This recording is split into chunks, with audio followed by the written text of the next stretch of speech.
familiar tadi?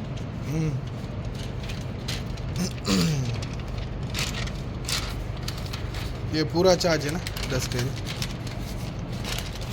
Okay शुक्रिया ஒரு மினிட்ஸ்லேயே கீழே விழுந்து அநேக பயணிகள் மரித்து போனார்கள்.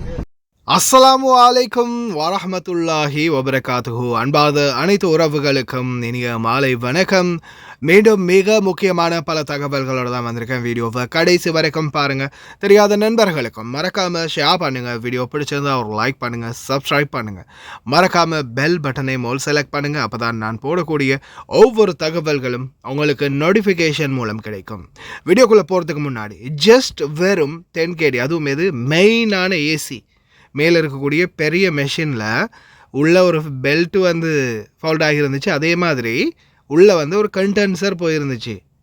மெயின் ஏசி, அதாவது ஒரு வீட்டோடைய ஃப்ளோர் மொத்தத்துக்குமே கொடுக்கக்கூடிய மெயின் ஏசி மெஷினில் ஜஸ்ட் வந்தாங்க, கால் பண்ணின கம்பெனி வந்தாங்க, வந்து செஞ்சு கொடுத்துட்டு போனாங்க. வெறும் 10 தினார் தான். ஆனால் இதே சில வீடுகளில், வாடகை வீடுகளில் இருக்கக்கூடியவங்க, அதே மாதிரி எஜாரில் இருக்கக்கூடியவங்க பில்டிங்களில் ஏதாவது ஏசி கொஞ்சம் பழுதாகிடுச்சு அப்படின்னு அந்த ஹாரிஸுக்கிட்ட சொன்னதுமே உடனே ஆளுக்கு 10 தினார் பில்லை கொடுத்துருவாங்க.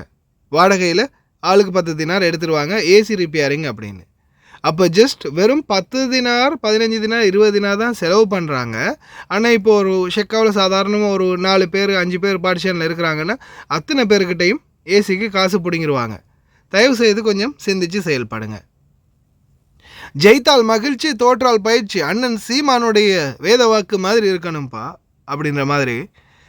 இது வந்து நான் போடக்கூடிய இந்த காட்சிகள் வந்து பார்த்திங்கன்னா சின்ன சின்ன காரணத்துக்காக தண்ணி கொடுக்கல, ஒருத்தருக்கு கோபம் வந்து அடித்தார், இன்னொருத்தர் சாப்பாடு இன்னும் கொஞ்சம் எக்ஸ்ட்ரா கேட்டு சண்டை பிடிச்சாரு. இந்த மாதிரி பலருமே விமானத்தில் ட்ராவல் பேன் செய்யப்பட்டாங்க. வாழ்நாள் பூரா இனிமேல் விமானத்தில் ஏற முடியாது அப்படின்னு. அதே மாதிரி தான் அண்ணன் ஃப்ளைட்டில் ஏறி உட்கார்ந்த பிறகு கர்த்தருக்கு ஸ்தோத்திரம் சொல்லி ஆரம்பிக்கிறாரு. கர்த்தர் அவரை ஆசீர்வதிக்கட்டும். ஆனால் இந்த மாதிரி இவர் சொல்லக்கூடிய வசனங்களை நீங்களே கேட்டுக்கோங்க. இந்த மாதிரி மற்ற பயணிகளை பயமுறுத்தும் வகையில் விமானத்தில் வைத்து ஏதாவது பேசினால் நிச்சயமாக யாராவது ஒருத்தர் கம்ப்ளைண்ட் கொடுத்தா போதும். ஏர் ஹோஸ்டர்ஸ் இல்லைன்னா இதுக்கு எக்ஷன் எடுக்கணும்னு நினச்சி எக்ஷன் எடுத்தால் போதும். வாழ்க்கையில் என்றைக்குமே நீங்கள் ஃப்ளைட்டில் அடி எடுத்து வைக்க முடியாது. உலகத்தில் எந்த ஒரு நாட்டிலையும் எந்த ஒரு ஃப்ளைட்லேயுமே உங்களால் ஏற முடியாது. இந்த என்னது சிவில் ஏவியேஷன், இன்டர்நேஷ்னல் சிவில் ஏவியேஷனுக்கு உங்களுடைய டீட்டெயில்ஸ் அனுப்பிடுவாங்க. அதுக்கப்புறம் நீங்கள் வேணால் கள்ள பாஸ்போர்ட்டில் போனால் போய்க்க வேண்டியது தான். அப்படி இல்லையா கடலால் வேணால் போய்க்க வேண்டியது தான். கப்பலில், ஃப்ளைட்டில் எந்த ஒரு ஃப்ளைட்லேயுமே ஏற முடியாத மாதிரி பேன் பண்ணிடுவாங்க. பயணிகளை அச்சுறுத்தும் அல்லது பயமுறுத்தும் வகையில் நாம் ஏதாவது பேசினால். அப்படி என்னதாண்டா அண்ணன் பேசினார்னு கேட்குறீங்களா? கேளுங்க. ஏர் இந்தியா ஃப்ளைட் எப்பொழுதுமே ஏதாவது ஒரு இந்திர கோளாறு ஏற்படுகிறது.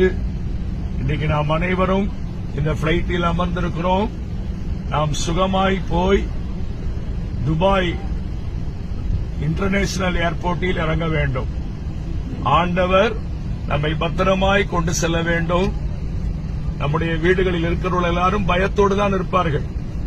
கடந்த நாட்களிலே அந்த அகமதாபாத் பிளைட் டேக்கப் ஆன 4 மினிட்ஸ்லேயே கீழே விழுந்து அநேக பயணிகள் மரித்து போனார்கள். இன்னும் லண்டன், பல தேசங்களிலே.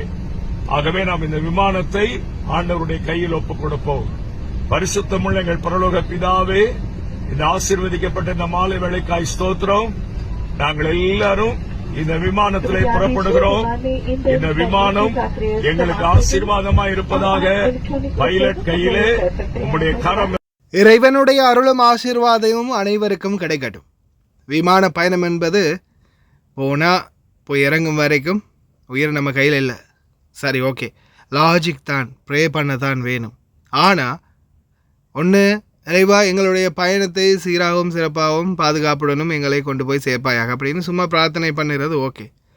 நடந்த சம்பவங்கள், இந்த விமானத்தில் இப்படி ஆகிடுச்சு, இந்த கம்பெனியால் இந்த விமானத்தில் இப்படி நடந்துச்சு, இறந்தாங்க அப்படின்ற வார்த்தைகளை நாம் பிரயோகிக்கும் போது மனம் தளர்ந்தவர்கள், பயப்படக்கூடியவர்கள் நிறைய பேர் இருப்பாங்க. பயந்துருவாங்க, அழுதுருவாங்க, தலை சுற்றி விழுந்துருவாங்க, கொஞ்சம் எமோஷனல் ஆகிருவாங்க. இந்த மாதிரி நிறைய விடயங்கள் நடக்கலாம். அதால் ப்ரே பண்ணுங்க, மனசுக்குள்ளே ப்ரே பண்ணுங்க. இல்லை பொத்தம்பொதுவா சும்மா இறைவா எங்களை பாதுகாத்துரு, கடவுளை எங்களை பாதுகாத்துரு, யா அல்லாஹ் எங்களை பாதுகாத்துரு, ஜீசஸ் எங்களை பாதுகாத்துரு, அது வேறு விடயம். ஆனால் இந்த மாதிரி செத்து போயிட்டாங்களே, அப்படி போயிடுச்சு இப்படி போயிடுச்சு, இந்த நாட்டுக்காரங்க செத்து போனாங்க, அந்த நாட்டுக்காரங்க செத்து போனாங்க, விழுந்துருச்சு வெடிச்சிருச்சு, ஒருத்தர் கூட உயிர் தப்பலை, இந்த மாதிரிலாம் சொன்னீங்கன்னா வாழ்நாள் பூரா ஃப்ளைட்டில் அடியெடுத்தே வைக்க முடியாத மாதிரி பண்ணி விட்டுருவாங்க. அதனால் தயவு செய்து கொஞ்சம் சிந்திச்சு செயல்படுங்க. ஏன்னா நிறைய பேர் நம்ம வெளிநாடுகளில் இருக்கிறவங்க ஃப்ளைட்டில் போகிற வாரம் இவைகளை தெரிஞ்சிருக்கணும், ஞாபகத்தில் வச்சுக்கோங்க, ஷேர் பண்ணுங்கள். லயன் எக்ஸ்பிரஸ் கார்கோ நம்பகமான கார்கோ.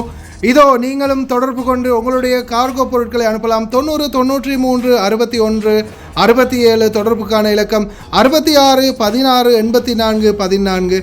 இன்னும் ஒரு இலக்கம் 55 17 27 47. அதே போல் இன்னும் ஒரு இலக்கம் 50 53 79 39. இன்னும் ஒரு இலக்கம் 99 69 84 94.